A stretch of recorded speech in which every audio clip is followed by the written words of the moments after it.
आज हम self study के बारे में बात करेंगे। सेल्फ स्टडी कैसे करना है, कहाँ करना है? सबसे मेन बात होती है कहाँ करना है। क्या हम घर से सेल्फ स्टडी कर सकते हैं या हमें लाइब्रेरी जाना पड़ेगा? क्या है बेस्ट, ये बताती हूँ मैं आपको। सेल्फ स्टडी के लिए मैं आपको लाइब्रेरी सजेस्ट करूँगी क्योंकि मैंने भी लाइब्रेरी में पढ़ाई करी है। हम घर पर कर लेते हैं, ऐसा नहीं है। घर पर कर सकते हैं लेकिन डिस्टर्बेंस हो जाता है। हमने मान लीजिए हमने 1 दिन पढ़ा, 2 दिन पढ़ा, तीसरे दिन पढ़ा, 4th डे पढ़ा, लेकिन 5th डे कोई काम आ जाएगा। आपको घर से कुछ काम के लिए भेज दिया गया, आपका डिस्टर्बेंस हो गया। लेकिन आप लाइब्रेरी में जाएँगे, आप जैसे मॉर्निंग में जाते हैं 7 से 2 2 तक जाते हैं, तो ये आपका टाइम फिक्स होगा। इस टाइम पे आपको कोई डिस्टर्बेंस नहीं होगा। फिर आप घर पे आके जो आपको काम करना है वो आप कर सकते हैं। लाइब्रेरी में एक फ़ायदा ये मुझे बहुत अच्छे से दिखा कि मेरा टाइम फिक्स हो गया था। मैं 7 से 2 पढ़ती थी। उसके बाद घर आके अपन जो करना है घर पे भी पढ़ना पढ़ना पड़ेगा वो तो।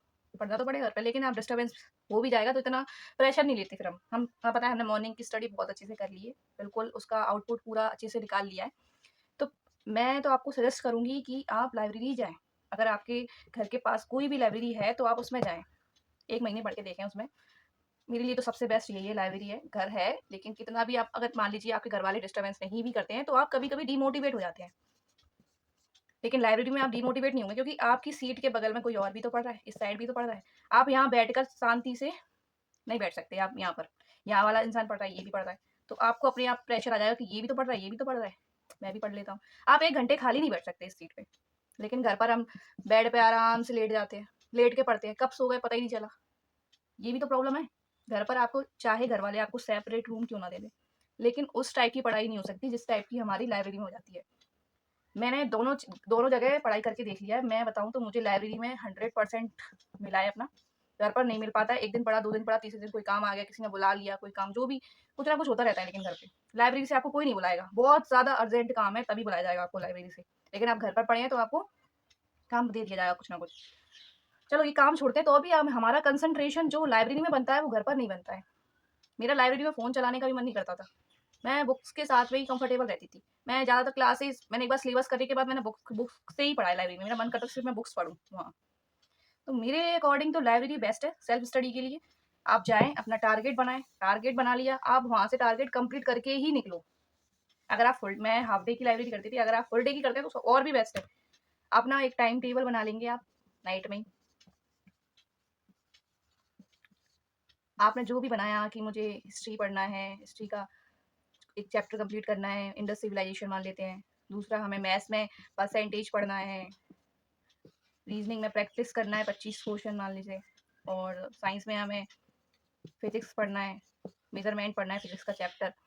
तो आपने ये ऐसे ही नोट करके रखा, आप लाइब्रेरी में गए, आप स्टार्ट कर देंगे इसके ऊपर काम करना डायरेक्ट। पहले आप जाते ही मॉर्निंग में अगर आप जाते हैं लाइब्रेरी में, तो आप लर्निंग वाला सेक्शन सबसे पहले रखना आपने। क्योंकि मॉर्निंग में जो हमारा माइंड होता है ना बिल्कुल फ्रेश होता है। उस टाइम हम जो भी पढ़ते हैं वो हमारे माइंड में डायरेक्ट क्लिक होता है, डायरेक्ट जाता है अंदर। और मैथ और रीज़निंग ऐसा है कि आप इसको दोपहर में पढ़ सकते हैं, नींद आती है ना तो मैथ और रीज़निंग में दिमाग लगाना पड़ता है, कैलकुलेशन होती है, तो नींद चली जाती है। इसको आप 12 बजे के बाद पढ़ें। मेरे अकॉर्डिंग मैं अपना बता रही हूँ।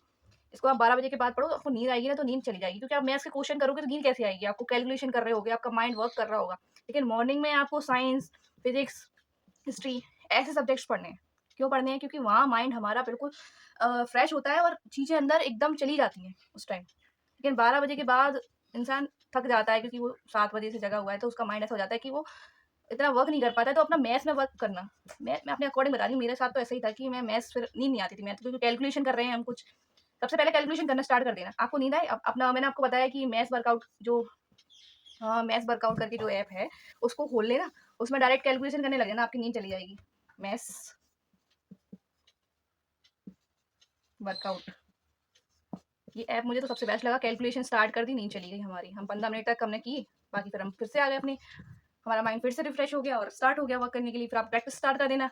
मॉक टेस्ट स्टार्ट कर लिया करो। मॉक टेस्ट डेली देना है आपको।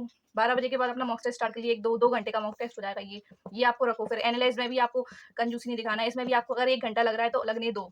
इस 1 घंटे का आपको कितना बड़ा बेनिफिट मिलेगा ये आपको नहीं पता है, अभी नहीं पता है। आपको ये लगेगा एनालाइज़ में नहीं कर रहा है, इसमें टाइम वेस्ट हो रहा है। टाइम वेस्ट नहीं हो रहा है, ये आपका सबसे मेन पार्ट है एनालाइज़ करना।